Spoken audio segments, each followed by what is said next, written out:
Hey guys, what's up? It's Savannah. Welcome back to another episode of My Thoughts Exactly. Thank you so much for joining me today. I am so happy that you are here. Happy Thursday, you guys. It is a gloomy, rainy day here in Nashville, Tennessee. I swear to God, earlier today, I got so scared. The thunder that's happening right now is insane. It has been so hot these last couple days, so it is so nice to just have like a chill, cozy day. I woke up, I had a pumpkin spice latte, my first of the year, and let me tell you, it hit, it smacked. I made it in my kitchen with my little Keurig.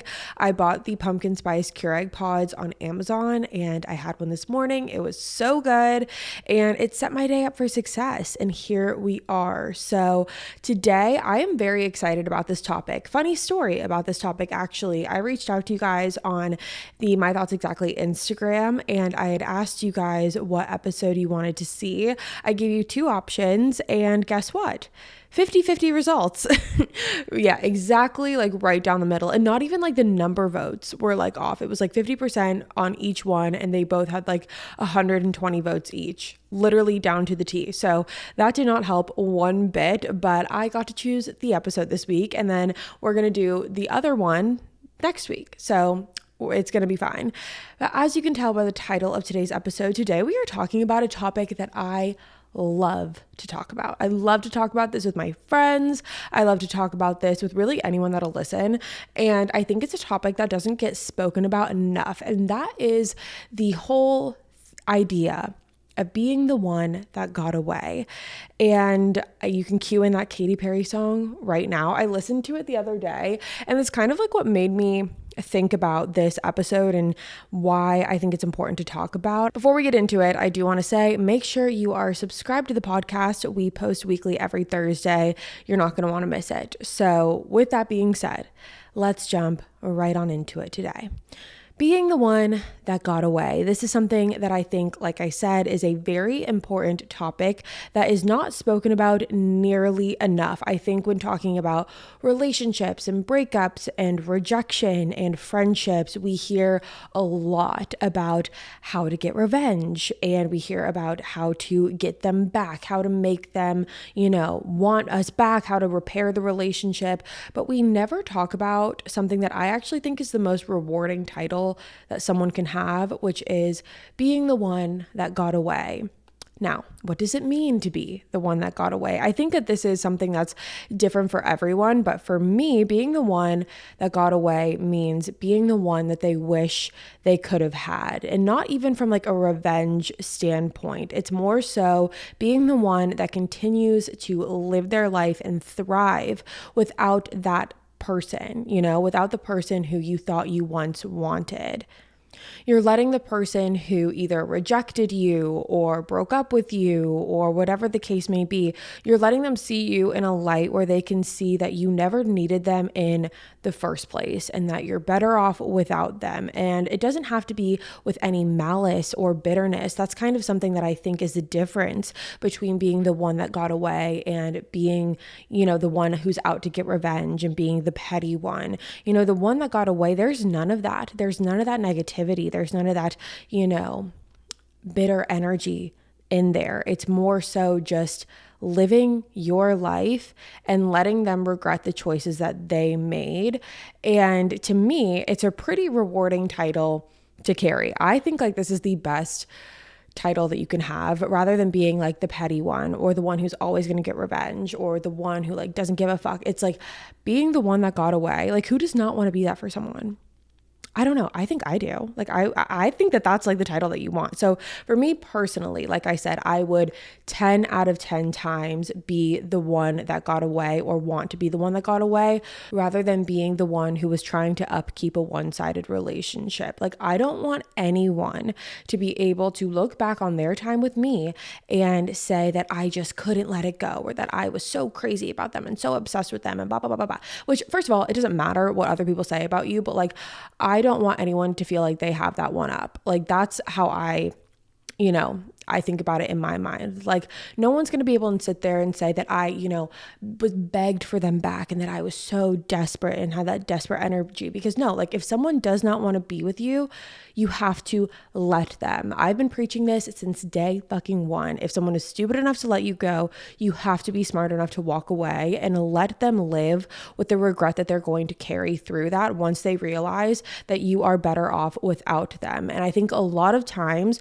for people who have like anxious attachment styles like myself, like this past weekend, little side note, I was getting dinner with friends, and one of the girls there, we were talking about attachment styles, and one of the girls there was saying that she has an avoidant attachment style when it comes to relationships. She's very cold. She can, shut things off very quickly. Whereas someone like me, like I am very much the anxious attachment style. I will, overthink and overanalyze and drive myself quite literally into a spiral. And so it was very interesting to hear someone's like different perspective and how they go about things. I thought it was just a very interesting take because, again, that's not something that I can relate to. So just love to hear it. But anyways, for someone who has an anxious attachment style like myself, we have this tendency to always try and pick up the pieces when we feel like something isn't right, when we feel like the relationship is slipping through our fingers, or if we feel like we're on the rocks with somebody, or if we feel like someone's quite simply doesn't like us anymore, isn't responding to us, or whatever the case may be. And something that I've learned about this is that type of like, gotta fix it mentality, a lot of times it can give desperate energy. Now, there's nothing wrong with wanting to fix things. I think that needs to be made very clear. There's nothing wrong with being the type of person that wants to fix. That's different than what we're talking about. But I've noticed it a lot, like when looking in my past, I see multiple relationships that I've had where it's like, when things don't go right, or if I felt like things were not going as smoothly as I wanted to, I would go into overdrive and I would do anything that I could, say anything that I could to try and fix things. And that is the perfect example of desperate energy, which is what we don't want. And that is the key word here, energy. We talked a lot last week about feminine energy, masculine energy. And I think that goes hand in hand in this as well, like really tapping into your feminine energy when it comes to being the one that got away. I think the two are very parallel, but the energy that you put out into the world is going to be picked up by everyone around you. So if you are giving off that desperate energy, that's going to be noticeable. People are going to be able to tell. The person that you're trying to get attention from is going to be able to tell that. I was actually just having a conversation with a family member a couple days ago about that, how desperate energy is very easy. It's very easy to tell when someone has that desperation, and being the one that got away, it means no desperate energy. We don't need the desperate energy. You take that energy that you would put into, anxiously trying to pick up the pieces, and you put it back into yourself. Now, a big part about being the one that got away falls into a method that I heard about, I think it was maybe like 2 months ago or something.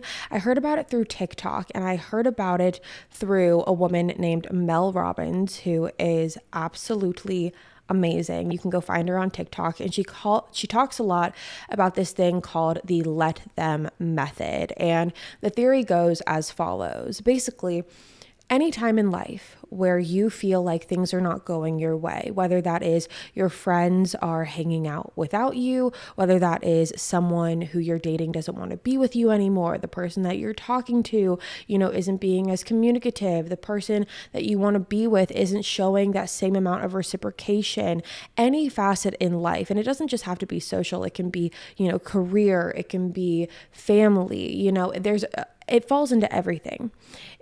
So whenever anyone is doing any of those things, not including you, not reciprocating that energy, whatever it is, you let them.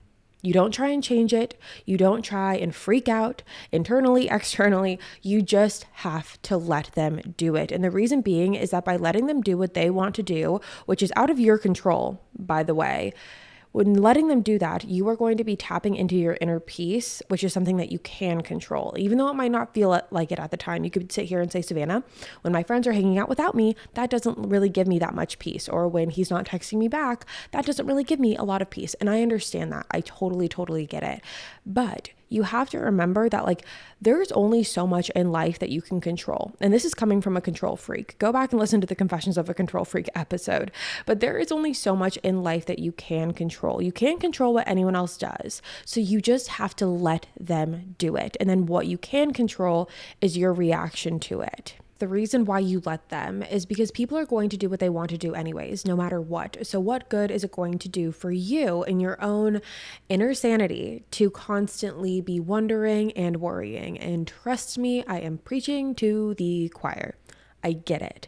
But I really think it's an important practice to practice. It's an important practice to practice because just for the sake of yourself. And honestly, when you let people do them, when you let people do what they want to do, act how they want to act, their true colors are going to show. They're not going to feel like they have to put up a front.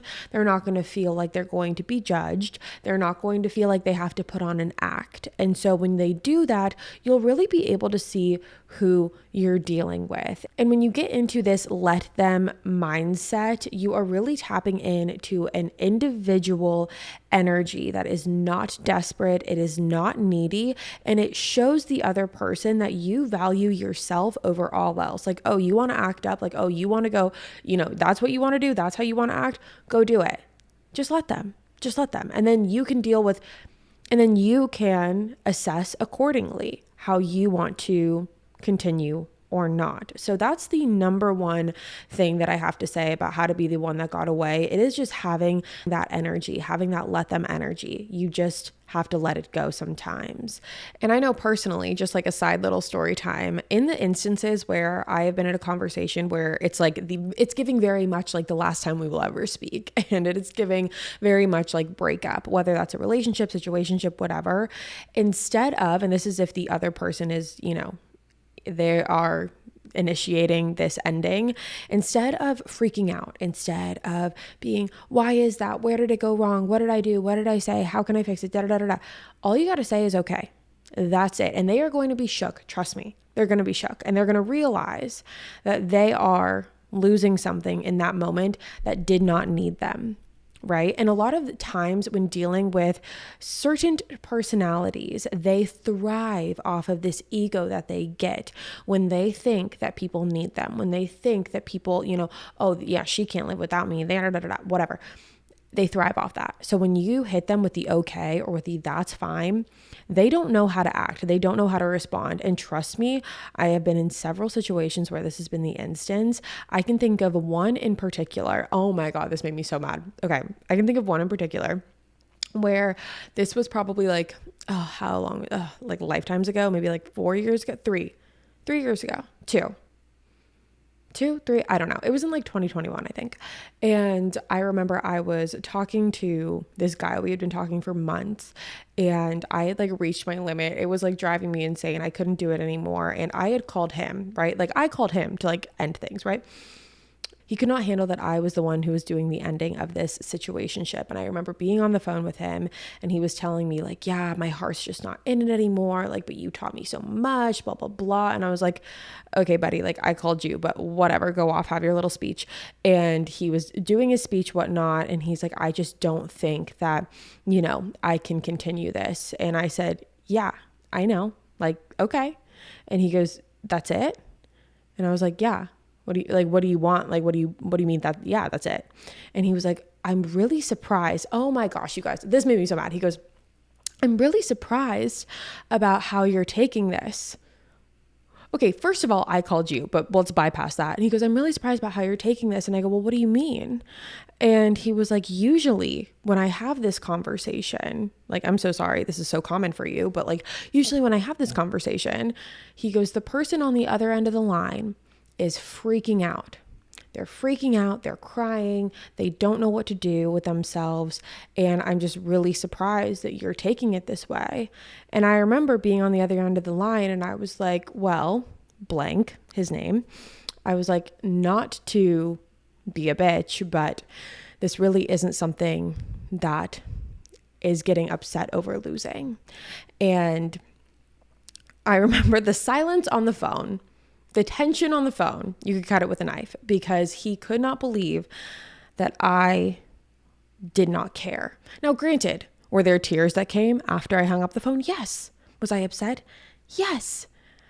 But the way that you give off, but again, it's all about energy, giving off that like nonchalant energy. And granted, there is very much a difference between being the one that got away and then like being the cold-hearted bitch who like doesn't give a fuck about feelings and is like, no, fuck this, fuck that. There's a difference. Being the one that got away, you still have feelings, those still exist, but it's about who you allow to access those feelings and access those emotions. That's what the difference is. And that's why I feel like being the one that got away is quite literally the best thing that could ever happen. So that is another thing just to remember, because obviously when you get off the phone with them, when you end the conversation, you can cry, be upset, grieve, whatever it is, do whatever you have to do.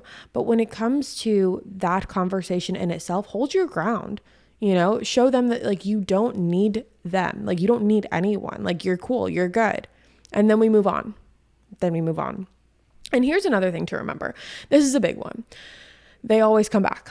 They do. They always come back. I can tell you that every time I have talked to someone, not every single, there hasn't been that many, but like every, relationship, situationship that I have had since the time I was 16 years old, they have always come back. They just do. And usually it's when you least expect it. So don't worry about it. But I also want to say, do not spend the time between now and then figuring out like how to speed up the process. How can I get them to text me? How can I get them, like, what can I say to get them, excited or enticed or intrigued again? Like, don't think like that, because when you do that, you're revolving your mindset around someone else and you're not able to focus on your own individuality, and you're taking, again, the energy that you could be giving to yourself and you're putting it on them. And again, that taps back into that desperate energy, and people can feel that. And think about it, when you're sitting there and you are thinking about when they're going to come back, what they're doing, why aren't they texting you, why aren't they doing this? It's because they are giving a nonchalant energy. It is because they are giving the I don't care vibes. So give the same energy back. Reciprocate what you receive. And people always come back when they realize what they've lost. But that does not mean that you should let them come back. You can have your little ego boost or whatever from when they do come back, but really, you shouldn't let them come back, and you should revoke access. Make yourself something that is unattainable, and let your revenge, so to speak, be that you moved on, you are bettering yourself, and let them live with that regret once they see that you have elevated yourself. People want what they cannot have. People want what they feel like is out of reach for them. And when they see that you have moved on and are bettering yourself and reinventing yourself, that is going to make you the one that got away. And when it comes to reinventing yourself, personally, I always look for an excuse to reinvent myself, whether that is redecorating my bedroom or dyeing my hair or buying new clothes, whatever it is, do something that is going to make you feel different and make you feel like there is now a part of your life that they are not involved in. I remember like every time I would go through some sort of, breakup or rejection or whatever, I would always change something. Something would change. It doesn't matter if it was my clothes. It does not matter if I put up, a new decoration in my room. I changed the format of my room. I changed my sheets. I did something, not like wash them, but like actually change them. Like whatever it is, it's going to make you feel like there is now a part of your life that they are not included in, that they don't know about. That is what always made me feel really good, because again, it was inviting new energy in and like getting rid of old energy. Like that is what we're trying to do. We're trying to go out with the old, in with the new. Like that's the vibes here. And when you're obsessed with yourself and obsessed with upgrading your life, people with similar mindsets and energy will be attracted to you. You're going to be inviting new energy in. And again, then we're going to say goodbye to the old energy and we're going to be the one that got away. What I also always like to do is go on a little social media cleanse. I like to just not beyond there. I liked to leave people with assumptions. I like to leave people questioning. Maybe not assumptions, that's not the right word. I just like to leave people questioning. Not like everyone, but like the people that I'm, gearing this towards. I like to leave them questioning, leave them wondering. Don't give them all the answers. They don't deserve all the answers. Let them question, let them wonder where you're at, what you're doing. Again, that's a part of not being as easily accessible and easily attainable. You're going to give yourself more mystique, more mystery. That's a part of being the one that got away. That's what it's really all encapsulating here, is like being the person that they can't have anymore, right? They screwed up. Why would we give them access to that again? We shouldn't. We should not. And I know it's hard. Trust me. If anyone can tell you about this, it is me. I promise you. Like, it is so hard sometimes to say no and to turn away, because if you're like me, sometimes you fantasize in the nostalgia. You fantasize about the fact of like, oh, well, we're always back and forth and it's like a push pull and we always find our way back together. But sometimes that just means that you're not supposed to be together. I think it's really easy to sit here and be like, oh, well, we always find our way back. But maybe it's because it's not working. Like maybe it's because time and time again, you've tried. And each time it does not work. So maybe it's just better when they come back the next time to be the one that got away.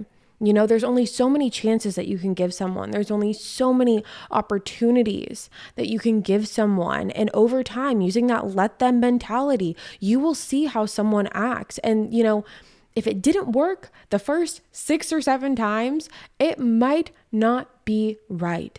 Things are not supposed to be that difficult when it comes to love and relationships. And I think a lot of times we hold on to this fantasy of almost like we romanticize this, the breakup and get back together culture, the always being on and off. We romanticize it because it's like the intensity and the adrenaline, and we get all in our head about it. But if you would have asked me 5 years ago, I would have said, yeah, like that's amazing and it's intense and it's like this and it's that. Now it's like, that's exhausting.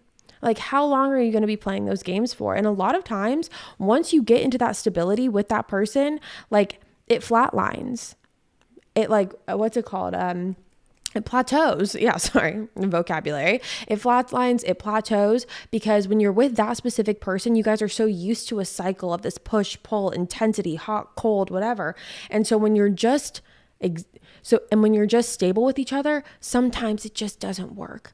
And I think that a lot of times we, again, romanticize that idea. We fantasize about, oh, it's going to be this and it should be this and whatever. But sometimes it just is what it is. Sometimes you are just going to be the on and off person with someone else. Sometimes you are going to have those what ifs. And I say what ifs, but then I think about it because I've been, having these conversations a lot with like friends and stuff. When you think about like, okay, I don't want to have any what ifs. I don't want to have any doubts. I don't want to have any of this. When you're talking about having what ifs in an on and off relationship, you're really not having any what ifs. There's no what ifs. You've done it before and it probably is going to be the same over and over and over again. So I don't think that there is many what ifs in this scenario, in that, type of relationship. And instead of constantly cycling through that and honestly exhausting yourself, first of all, you're taking that energy and you're putting it into this little roller coaster of emotions. Second of all, you're closing yourself off to what could be with other people who aren't, giving you that same roller coaster, but are giving you more stability. And I think that that's something that comes with like age and maturity and time, as well as you realize that like the up and downs aren't as great as like actually just being stable and just being in a happy, healthy relationship. And that's not to say that when you're in a on and off relationship that it can't be healthy and happy, but I just encourage you to actually think about this, like when you're in those off stages and when, they come trickling back, because like I said, they always do. They always come back. Every single one of them, they will always come back. So again, when you're in these on and off relationships, you're giving that energy to you're giving that energy to this person who's an emotional roller coaster, and you're really just recycling it rather than giving it back into yourself and to new people and new opportunities. And I think that instead of doing that, I encourage you to try to be the one who got away. And I think being the one that got away is a mindset. I think it's a decision that you make. I think it's, I'm not going to recycle the same scenario over and over and over again. And instead, you've had your time, you had multiple tries, or one, whatever it is. This doesn't even have to be in a situation where you're in an on and off relationship. This very much could just be like a one time, one and done breakup. And you can have that same one that got away energy. I think that it's incredibly important. I think that it really allows you to tap back into yourself, tap into your feminine energy, which we talked a lot about last week. And I think that I think it's the best thing ever. I mean, who doesn't want to be the one that got away? And again, maybe you don't, maybe you want to call it something else, but I think that being the one that got away, honestly, just encapsulating it all just means focusing on yourself, not worrying about the past, focusing on your future, not giving your energy to people who don't deserve it, revoking access to the people who have been draining your energy, and reinventing yourself and evolving yourself for the betterment of yourself and your future. So that, you guys, is going to be it today. Thank you so much for tuning in to another episode of My Thoughts Exactly. Again, if you are new here, hi, my name is Savannah and I am your host of My Thoughts Exactly. Make sure you go ahead and hit that subscribe button. That way you never miss an episode. We post weekly on the podcast every Thursday, as well as the YouTube video version as well. And you're not going to want to miss it. I'll be back next week with a brand new one, and I hope to see you there. Bye, guys.